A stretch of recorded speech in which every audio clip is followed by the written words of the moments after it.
Isang babae ang nilisan ng kanyang karangyaan upang hanapin sa ibang lugar ang kanyang tunay na kaligayahan at hindi inaasahan ng dalaga na mauhulog ang loob sa lalaking 10 taon ang agwat ng edad sa kanya. Marahang napaangat ng tingin si Clarissa nang maramdaman ang pangangalay ng kanyang puwitan. Sa tansya niya, nasa 5 oras na siyang nakaupo sa loob ng pampasaherong bus. Patungo siya ngayon sa probinsya ng Malbaras kung saan nakatira ang kanyang yaya Lilet, hindi upang magbakasyon kundi upang magpahanap ng lalaking bibihag sa kanyang puso. Marami nang nagtangkang manligaw sa kanya sa Maynila, pero maski isa, wala siyang natitipuhan. Pang-anim na yatang nanligaw sa kanya si June Alarde, ang pinakamayaman at gwapo niyang manliligaw, pero ni Sulyapan ay ayaw na ayaw niyang gawin. Hindi sa pihikan siya, basta iba talaga ang hinahanap ng kanyang mga mata. Sawang-sawa na siya sa mga gwapo sa Kamaynilaan, kaya para maiba naman, gusto niyang makakita ng lalaking hindi nakatuksido kapag nanligaw sa kanya. Yung lalaking astig na magpapatibok ng kanyang puso. Yung simple pero malakas ang dating. Ang weirdo lang na sa edad niyang 24, walang nagtagal sa kanyang lalaki. Wala pang 1 buwan ay inaayawan niya na kaagad ang mga manliligaw. Ayaw na ayaw niya rin sa mga naunang boyfriend niya at ganoon ang nangyayari. Siguro nga, hindi niya pa namimit ang kanyang destiny. Hindi lang talaga siya masaya sa pakikipagrelasyon niya. Walang spark, wala siyang maramdaman kahit na anong pilit niyang gawin. My God, Iha! Ano pa ba ang ayaw mo kay June? Mabait at pareho kayong may mataas na pinag-aralan at kilalang kilala ang kanilang pamilya. Galit ang kanyang mami nang kumprontahin siya nito matapos malamang binasted niya ang binata. Paruot parito ito sa sala na akala mo supervisor sa isang mall. Ma'am, walang problema kay June. He is perfect for me. Kaya nga ayaw ko siyang lukuhin. I tried everything naman para mahalin siya pero wala eh. Paliwanag niya sa ina. Actually, napakababaw ng dahilan niya. Napapailing ito dahil sa pag-aalalang tumanda siyang dalaga. At ang nakakatawa ay gusto na nitong magkaroon ng apo. Ang kanyang ama naman ay nagsuggest na magbakasyon muna siya dahil napaka-workaholic niyang tao. Bahay office lang siya. Kaya heto, napili niyang puntahan ay ang lugar ng kanyang yaya Lilet na matagal nang hindi niya nakikita. Umalis ito noong edad niya ay 19, kaya 5 taon niya na itong hindi nakikita. Natatandaan pa naman niya ang lugar nito, kaya walang pagdadalawang isip na tinungo niya yun ng mag-isa. Ganoon kalakas ang loob niya. Ma'am, hanggang dito na lang po itong bus, baka gusto niyo na pong bumaba. Pukaw sa kanya ng konduktor after huminto sa terminal ang bus na sinasakyan niya. At kung bakit hindi niya naisipang mag-airplane, yun ay gusto niyang ma-experience ang magbiyahe habang tinatanaw ang magagandang view na kanyang dinadaanan at nag-enjoy naman siya sa 4 na oras niyang biyahe. Kuya, paano ko makakarating sa Barrio Malbaras? Tanong niya muna sa konduktor. Mag-tricycle kayo ma'am, mga 2 oras lang ang biyahe. Pagdating niyo sa dulo, pwede niyo nang lakarin. Ipagtanong niyo na lang kung saan ang tuloy niyo. Magalang naman itong tugon, tsaka pa siya bumaba. Bit-bit ang mga dalang bag na naglalaman ng damit niya na tinungo ang mga nakaparadang tricycle sa di kalayuan, tsaka nagpahatid sa nasabing destinasyon. Pero grabe pala ang lubak ng kalsada. Daig pa niya ang nakipagbuno sa loob ng sidecar habang nagbabiyahe. Thanks God, I'm still alive. Naibulalas ni Clarissa pagkababa ng tricycle. Mabuti't wala siyang galos or bukol dahil para siyang ginigiling sa loob. Pero nadismaya siya nang walang kabahayang makita sa binabaan sa kanya ng tricycle driver. Excuse me, huwag mong sabihing lalakarin ko yung daan na yan. Naiinis niyang tanong sa tricycle driver na tila kasalanan pa nito kung bakit siya naroon. Nakaturo ang daliri niya sa masukal at maputik na daan habang nakataas ang isang kilay. Opo ma'am, hindi na kasi kasya ng tricycle ko patungo kina Inay Lilet. Pero wala pa namang 1 kilometro ang layo. Kung mabilis kayo maglakad, wala pang 10 minuto nandoon na kayo. Sige po ma'am, mag-iingat po kayo. Pagkasabi nito, pinaandar na muli ng lalaki ang tricycle. Problemado siyang napatingin sa dako pa roon at kamalas-malasan biglang bumuhos ang ulan na hindi malaman kung saan sisilong. Wala naman kasing kahit kubo man lang na malapit roon. Mabuti na lang at may isang malaking puno kaya nagmamadali na siyang naglakad upang sumilong. Oh great, I can't believe this happening to me. Maarte niyang sigaw nang sa pagmamadaling sumilong ay maapakan niya ang dumi ng kalabaw. Diring-diri siya sa kanyang paa. Halos masuka sa amoy na sumuot sa kanyang ilong.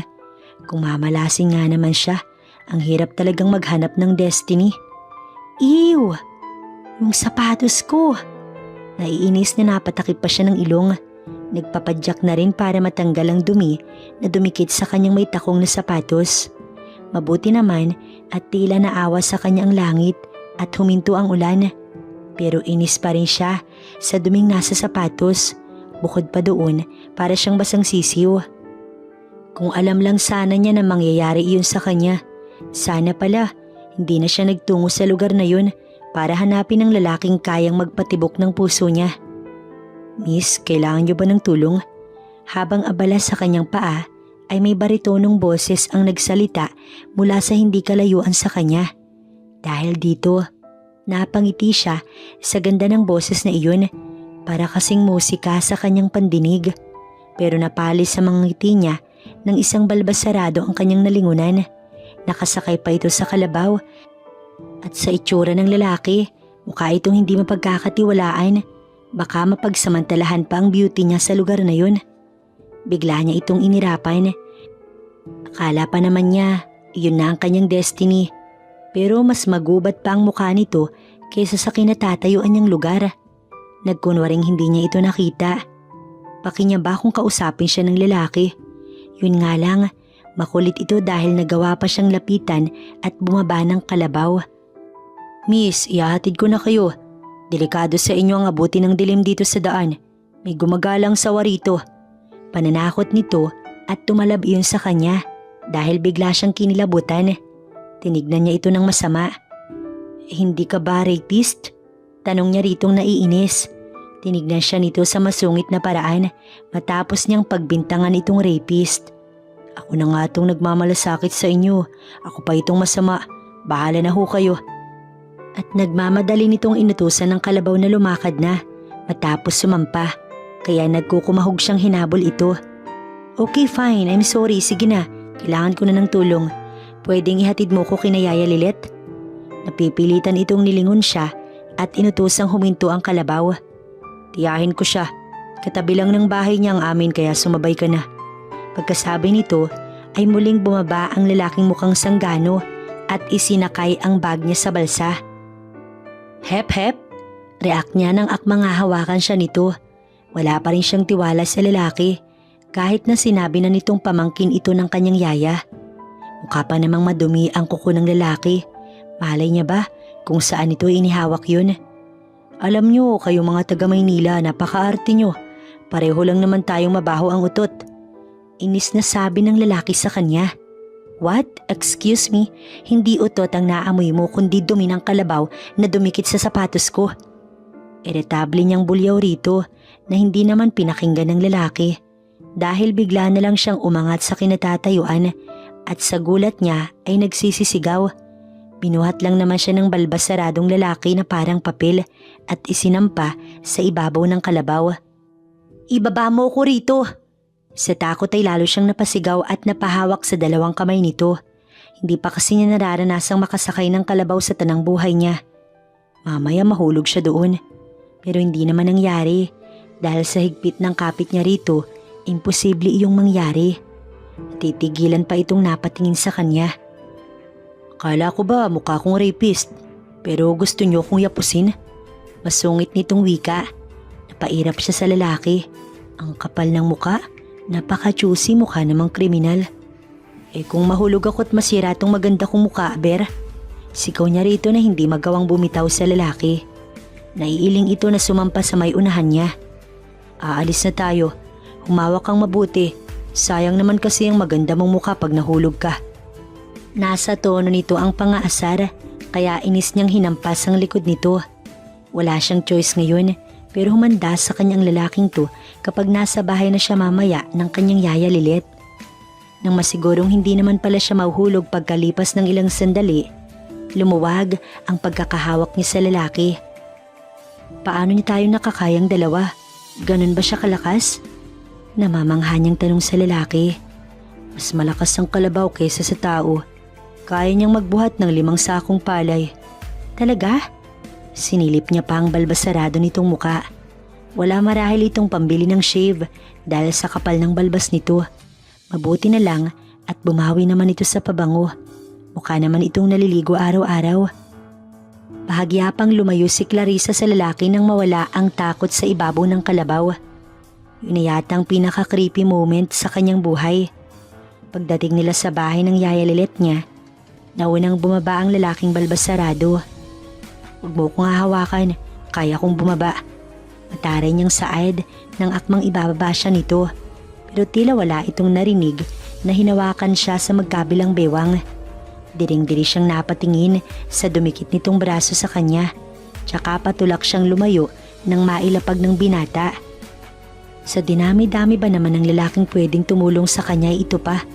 Ang lalaking makapalang muka kaysa sa balbas nito. Pagkatapos siya nitong ibaba, isinunod nito ang bag niya tsaka tumawag ang kanyang yaya. At bastos siyang tinalikuran, hila-hila ang tali ng kalabaw. Pangit na nga, suplado pa. Inis niya itong sinundan ng tingin. Clarissa anak, ikaw ba yan? Na-surprise ang yaya niya pagkakita sa kanya. Anak siya nitong tawagin noon pa man dahil mas close pa siya sa yaya nito kaysa sa kanyang biological mother. Anong ginagawa mo dito? Nagmamadali siya nitong niyakap. Kamusta ka na? Hinaplos pa nito ang mukha niya na tila nag-aalala at sinipat ang kanyang kabuuan. Ako lang to yaya, pwede ba patuloyin niyo muna ako? Feeling ko pagod na pagod ako sa 5 oras na biyahe. Halika dali. Lin anak, nandito ang ate Clarissa mo. Dalaan mo at kunin mo itong bag niya. Habang papasok, tawag nito sa nag-iisang anak. Kilala niya na din ito dahil madalas itong ikwento noon ng kanyang yaya na may isa itong anak na nasa probinsya na iniwan lang sa kapatid nitong babae. Sumalubong naman kaagad ang dalagitang anak ng kanyang yaya. Wow, ate Clarissa, mukha kayong artista. Bulalas nito at nagmamadaling lumapit sa kanya at nakipag-selfie. Siya na may alanganing umiti sa kamera dahil ano bang ikinaganda niya sa kanyang aura ngayon. Maliban sa haggard ang beauty niya, para siyang basang sisiw. Anak, ano ka ba naman anak? Inuna mo pa yung selfie na yan. Hala, ipag-igib mo ang ate Clarissa mo ng tubig sa balon at maliligo muna siya. Basang-basa oh. Utos agad ng kanyang yaya sa anak nito. Nag-aalala pa itong tinignan siyang muli. Yes, inay. Agad namang tumalima si Lynn. Hindi ako makapaniwala na makarating ka rito mag-isa anak. Mabutit na daanan ka ni Abel. Ang sabi ng kanyang yaya. So Abel pala ang pangalan ng pamangkin nitong mukhang sanggano. Naisip ni Clarissa at napapairap nang mabanggit nito ang pamangkin. Siyempre yaya, natatandaan ko pa naman itong lugar nyo. Hindi ko lang ma-imagine na ganito pala ka-isolated itong Barrio Malbaras. Siya, maligo ka muna at naabutan ka na ng ulan. Mamaya na tayo mag-usap. Salamat yaya. But wait, nasaan po yung CR nyo? Hinagilap niya pa iyon ng tingin sa loob ng bahay dahil sa nakita niyang lumabas pa si Lynn kanina sa may likuran. Halika. Kumuha ito ng malinis na towel tsaka ibinigay sa kanya at dinala siya sa likod bahay. Doon pala nakatayo ang CR at natatabingan lang ng yero at sako. Is this safe, yaya?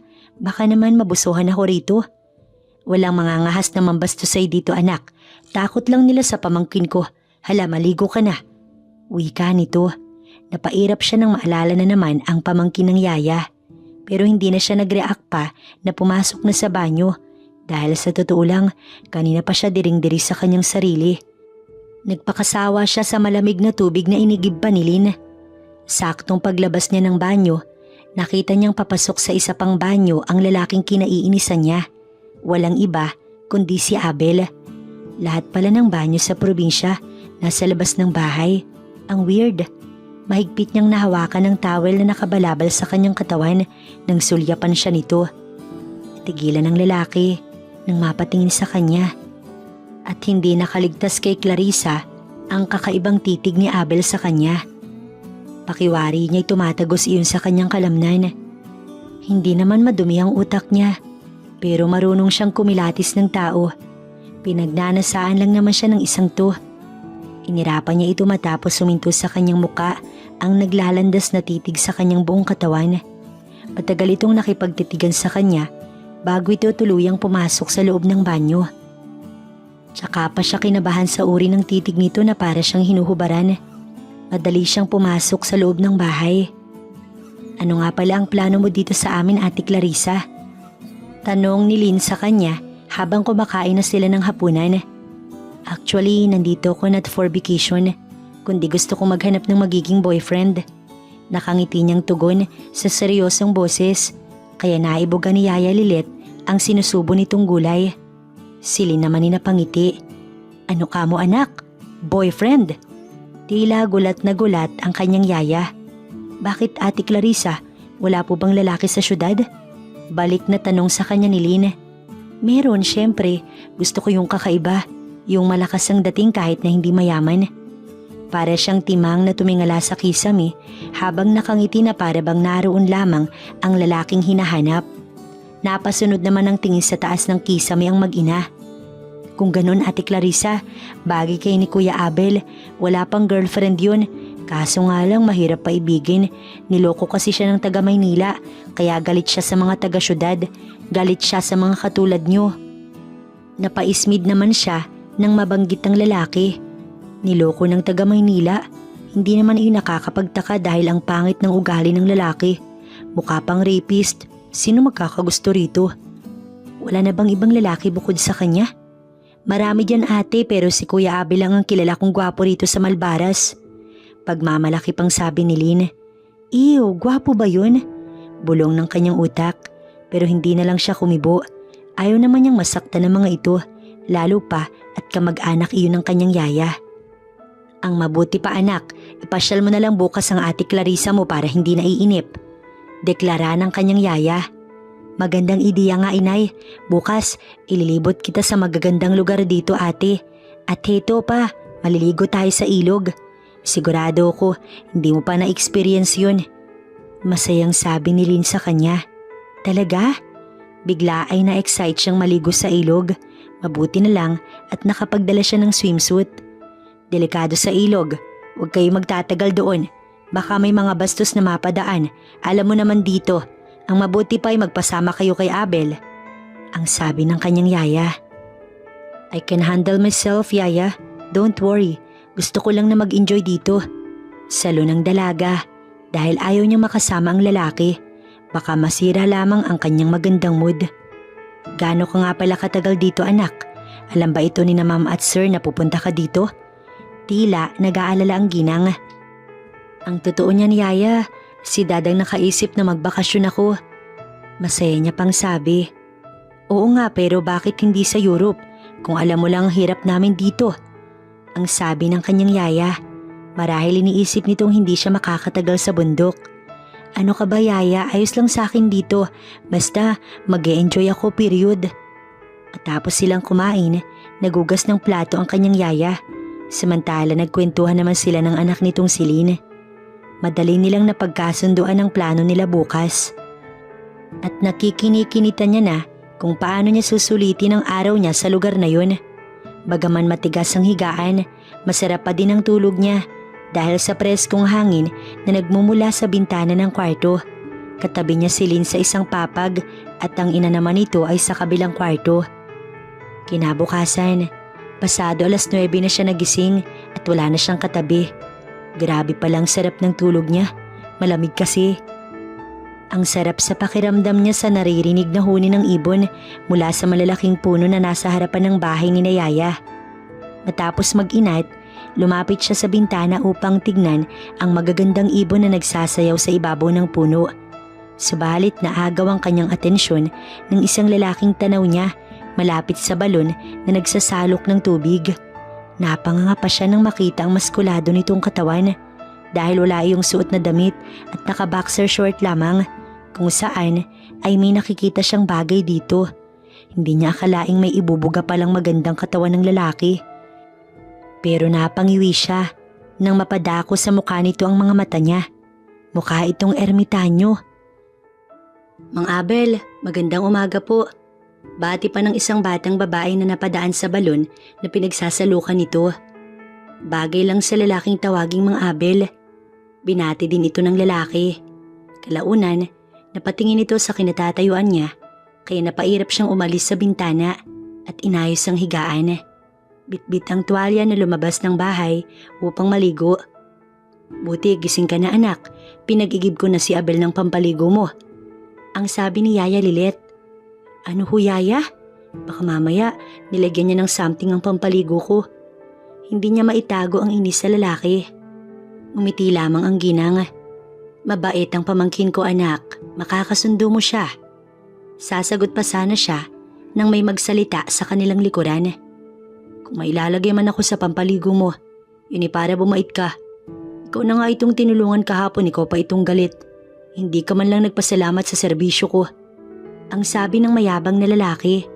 Napalingon siya sa pinagmula ng boses na iyon at nakita niya si Abel na papasok ng bahay. Pero binawi niya kaagad ang tingin sa lalaki dahil sa mahalin nitong itsura. Ano, ipinangangalandakan pa nito sa kanyang maganda nitong katawan? Tingin ba nito, maakit siya sa anim nitong abs? Maglalaway siya ganun? Abel anak, salamat nga pala sa pag-igib mo ng tubig para sa bisita ko. Si Clarissa nga pala siya, ang inaalagaan ko noon sa Maynila. Anak siya ni Mr. and Mrs. Orientes. Nandito siya para magbakasyon. Pwede bang samahan mo siyang mamasyal mamaya? Sabi ng kanyang yaya sa lalaki. Wala naman akong problema tiya. Pero itanong niyo muna sa maarte niyong bisita kung gusto niya ba ako makasama. Tugon naman ito na tuluyang pumasok sa loob ng bahay at nagtungo sa kusina at naghalungkat ng makakain. Tinawag siya nitong maarte, sumakay nga siya sa kalabaw nitong marungis. Gusto niya itong batuhin ng tsinelas kundi lang siya nagpipigil. Okay lang naman sa akin yaya, maganda naman yung may panakot kaming kasama. Nasaan nga pala si Lynn? Tanong niya sa ginang. Naku anak, may pasok iyon. Mamaya pang 3:00 ang uwi. Nandiyan naman ang pamangkin ko. Huwag kang mag-alala, mabait yan kahit mukhang suplado. Nangingiti ang kanyang yaya. Napatingin siya sa gawin ni Abel sa may kusina. Kumakain na ito. Okay yaya, salamat. Maliligo muna ako. Pagpapaalam niya na tinungo ang likod bahay. Hindi ka ba muna kakain? Pahabol na tanong ng kanyang yaya. Mamaya na lang ho. Tugon niya. Hindi naman talaga siya sanay mag-almusal. Tapos kumain, nakahanda na si Abel sa labas. Inaantay siya. Kausap nito ang mga batang kapitbahay. Kabiruan pala ni Abel ang mga batang kapitbahay na kung tawagin ng lalaki ay Mang Abel. Napansin kaagad siya nito paglabas niya ng bahay. Natuon ang titig sa kanya ni Abel at halos ayaw kumurap. Marahil ay nagandahan sa kanya. Titignan mo lang ba ako? Mataray niyang wika. Ikaw, tititigan mo lang din ba ako? Ganti naman ito. Nagpalakpakan ng mga bata. Mang Abel, ang ganda po ng girlfriend ninyo. Bagay po kayo. Isang batang nagsabi nun, kaya napaismid siya. Naku Isay, hindi ko girlfriend yung pintaserang yan. Sabi ni Abel sa kanya. Nilapitan siya ng bata at tinanong ang kanyang pangalan. Hindi nagtagal, inilapit siya kay Abel at pinagkamay silang dalawa. Pipilitan naman siyang tumingin sa lalaki. Si Abel ay seryosong nakatitig sa mukha niya ng walang kurap. Habang inililibot siya ni Abel sa lugar na kinalakhan nito, ibinibida ng lalaki kung paano mamuhay sa ganoong lugar. Nagtapos ito sa kursong agriculture at ngayon si Abel na ang namamahala sa 400 ektaryang palayan sa Malbaras na pagmamay-ari ng isang milyonaryang taga-Maynila na si Mr. Cortez. Ang lupang iyon, inaisanla lamang ng mga taga-Baryo Malbaras dahil sa kahirapan at isa doon ang 1 hektar ng lupain mismo ni na Abel. Nangyari iyon nang magkasakit ng leukemia ang ama nito at sa kamalasan, hindi pa rin ito nakaligtas. May 2 itong kapatid na pinag-aaral ngayon at si Abel ang tumatayong ama ng pamilya. Sa mahigit 3 oras nilang magkasama, nakalimutan niya na ang pagkailang sa lalaki. Tama kasi ang kanyang yaya. Mabait naman pala talaga si Abel at responsableng tao. Nakita niya kung paano siya nito payungan nang maabutan sila ng malakas na ulan sa palayan at pahila siyang dinala sa kubo upang sumilong. Tila na bago ang tingin niya kay Abel ng mga sandaling yun at nagustuhan niya ang personalidad nito. Habang iniintay na tumila ang ulan sa kubo, napako ang mga mata niya kay Abel. Naisip ni Clarissa na baka si Abel na ang lalaking destiny niya. Why not? Hindi na mahalaga sa kanya kung hindi gwapo ang lalaki. Basta mabait at responsable.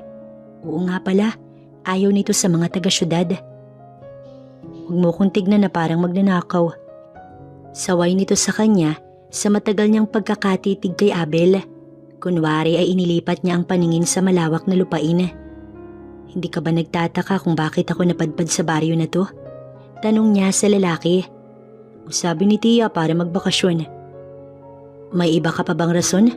Tanong nito na humarap sa kanya tsaka namulsa. Ang tikas ng katawan nito. Actually meron. Naghahanap ako ng lalaking alam mo yun, yung... Natigilan siya sa sasabihin. Nag-aalangan siya. Baka isipin nito kung anong klaseng babae siya. Lalaking ano? Tanong nitong tila nabitin. Pwedeng maging destiny ko. Sa wakas ay nasabi niya sa nag-aalalang boses. Sukat akalaing pagtawanan siya nito. Tawang ikinainis niya dahil nainsulto siya. Ano bang nakakatawa? Inis niyang tanong. Gusto niya itong hatawin. Sino bang hindi matatawa sa'yo? Sa lawak ng Maynila, dito ka pa sa liblib na lugar naghanap. Tawa pa rin ito ng tawa na halos ikaubo ng lalaki. Ano namang nakakatawa doon? Malay mo, nandito nga ang destiny ko. Or baka ikaw na yun. Walang gatol niyang saad, kaya nahinto ito sa pagtawa na tumingin sa gawin niya. Ako? Turo nito sa sarili. Nagniningning ang mga mata niyang tumingin dito. Oo, ikaw nga Mang Abel. Ilang sandali silang nagkatitigan bago siya muli nitong pinagtawanan. San mo naman nakuha yung ideya na magustuhan kita? Alam ko naman pare-pareho kayong mga taga-syudad na manloloko. Pag-aakusa nito sa kanya. Alam niyang nasaktan ito noon, pero bakit naman kailangan itong lahatin ng mga babae? Binabaan niya na ang kanyang pride para lang sabihin ang nararamdaman niya. Pagkatapos pagtatawanan lang siya nito. Galit niya itong tinalikuran. Kung ayaw nito sa kanya, maghahanap siya ng iba. Galit siyang lumabas ng kubo, pero hinabol siya ng lalaki at pinigilan sa kamay. Bitiwan mo ko. Pagpupumiglas ni Clarissa. Kapwa sila basang-basa. Magkakasakit ka sa ginagawa mo dyan. Sumilong ka muna. Uuwi tayo mamaya kapag guminto na ang ulan. Saway nito sa kanya. Pilit siyang hinaltak pabalik sa kubo. Pero wala na rin namang silbi dahil basang-basa na sila pareho. Nagpumilit siyang makawala sa lalaki. Pero niyakap siya nitong bigla. I'm sorry Clarissa, hindi ko sinasadya. Ayoko lang na masaktan lang muli. Tawarin mo na ako. Sa sinabi ni Abel, napahinuhod siya. Natigilan at tumingin sa mukha ng lalaki. Naglandas ang mga mata niya sa labi nito at kusa niyang idinikit ang mga labi niya kay Abel. Sa ginawa niya, naramdaman ni Clarissa na kinabig siya ng lalaki at gumanti ng malalim na halik sa kanya. Maalab, mapusok at nagliyab bigla ang kanyang katawan nang isiksik siya sa mabatong katawan ng lalaki. Hanggang sa napayakap na rin siya kay Abel. Wala na siyang pakialam sa kanilang paligid. Sa labas ng kubo ay mas lalo pang lumakas ang ulan. Habang siya'y unti-unting inihihiga ni Abel sa papag na yari sa kawayan. Unti-unti na siyang nadadarang sa matatamis na halik ng lalaking dati. Kinasusuklaman niya. At ngayon, hindi niya akalaing paliligayahin siya. Namalayan na lang niya na inaalis na ni Abel ang lahat ng kanyang sagabal. Ilang sandali pa, awang na ang kanyang mga labi dahil sa ginagawa ni Abel. Nahihibang na siya sa sensasyong hatid ni Abel. Hindi niya na rin mapigilan ang ingay na lumalabas sa kanyang lalamunan. Umuuga na ngayon ang papag dito sa kubo hanggang sa narating nilang pareho ang dulo. Magkayakap sila sa isa't isa at hinahagan siya sa labi pagkatapos ng mainit na sandali. Naibigay niya ang sarili sa isang lalaking hindi pa niya kilala. Sana nga ito na ang kanyang destiny. "Hi ate," bungad sa kanya ni Lynn. Nasa bahay na ito nang dumating siya. Nginitian niya lang ito tsaka nagtungo sa kwarto para magbihis. "Kasama mo daw si Kuya Abel, mamasyal kanina," sabi ni Inay. "Anong masasabi mo kay Kuya Abel?" Excited nitong tanong na sinundan siya patungong silid. Naalala niya ang matamis sa tagpo ni Abel, kaya magpahanggang ngayon, masakit na masakit pa ang kanyang pechay. Pero hindi naman niya pinagsisisihan. Kay bilis na hulog ang kanyang loob sa lalaki. Ngumiti siya, ngiting may pakahulugan kaya nahuli ni Lynn. Sinundot nito ang kanyang tagiliran, sabay kantsaw sa kanya. "Ay, si ate, love na si Kuya Abel. Susumbong ko kayo kay Inay." Tsaka ito patakbong lumabas sa kanyang kwarto. Lihim siyang napapangiti. Ang sarap isipin na in love siya ng ganun kabilis sa isang lalaki. 10 taon nang agwat sa kanya ng edad, pero wala naman siyang pinagsisisihan. Kinabukasan, mukha ni Abel ang bumungad sa kanya paggising. Wala na itong balbas sa mukha, kaya na-starstruck siya sa taglay nitong kagwapuhan. Tama si Lynn, gwapo ang Kuya Abel nito dahil pwede iyong maihambing sa kung sinong Hollywood actor. Hindi lang talaga bagay sa lalaki ang may balbas dahil nagmumukha itong ermitanyo. "Abel?" Bulalas niya pagkakita dito. Ngumiti ito at yumakap sa kanya. Ibinalik siya sa loob ng silid at kinuyumos ng halik sa labi. "Hindi mo ko pinatulog sa kakaisip, Clarissa. Alam mo ba yun?" Gigil nitong Saad matapos siyang halikan. "Pakakasalan kita," sabi pa nito. "Kasal agad, Abel? Ipakikilala mo na kita kina mami, okay?" Nakangiti niyang wika. "Handa na akong makilala ang magulang mo, Clarissa. This time, ayaw ko nang mabigo pa. Mahal na kita agad. I love you." "Mahal na rin kita, Abel. Mahal na mahal." Saglit nag-uusap ang kanilang mga mata bago muling nagtagpo ang kanilang mga sabik na labi. Maalab na tinugon ni Clarissa ang matamis na halik ng nobyo. 1 buwan nang lumipas at ngayon pabalik na si Clarissa sa Maynila kasama ang nobyo. Nakasakay sila sa bus at yakap siya ni Abel. "Love, what if hindi ako magustuhan ng magulang mo? Iiwan mo ba ako?" Nag-aalalang tanong sa kanya ni Abel. Natawa si Clarissa. "Love, hindi ganun ang magulang ko. Mahal nila ang lahat ng taong mahal ko, okay?" Hinagka ni Clarissa ang nobyo sa labi at naramdaman niyang gumanti ang lalaki. Mas maalab, palibhasa gabi at nakapatay ang ilaw, kaya malaya nilang nagagawa yun nang walang nakakakita. Hindi tumutol sa kanila ang kanyang magulang, lalo na nang makilala ng mga ito si Abel na napakasipag. Isa pa, excited nang magkaroon ng apo ang magulang niya, kaya nga ipinakasal sila kaagad, bago pa man umabot ang 1 buwan. Sa ngayon ay sa Maynila na sila maninirahan ni Abel, katapos ng kanilang kasal kasama ang mga kapatid nito. Dito na rin nag-aral ang mga ito. Paminsan, pumapasyal sila sa probinsya sa kanyang yaya para kamustahin ito. Paruot parito na lamang sila dahil abala na rin si Abel sa kanilang negosyo. Iniwan na nito ang trabaho kay Mr. Cortez at nagdesisyon silang dito na tumira. Pagkalipas ng 9 na buwan, nagsilang siya ng isang malusog na sanggol na lalong nagbigay ng kasiyahan sa kanila, maging ng kanyang mga magulang. Tuwang-tuwa ang mga ito sa pagkakaroon ng apo at sila ni Mang Abel ay masayang masaya at hindi niya pinagsisisihan ang pagpili dito.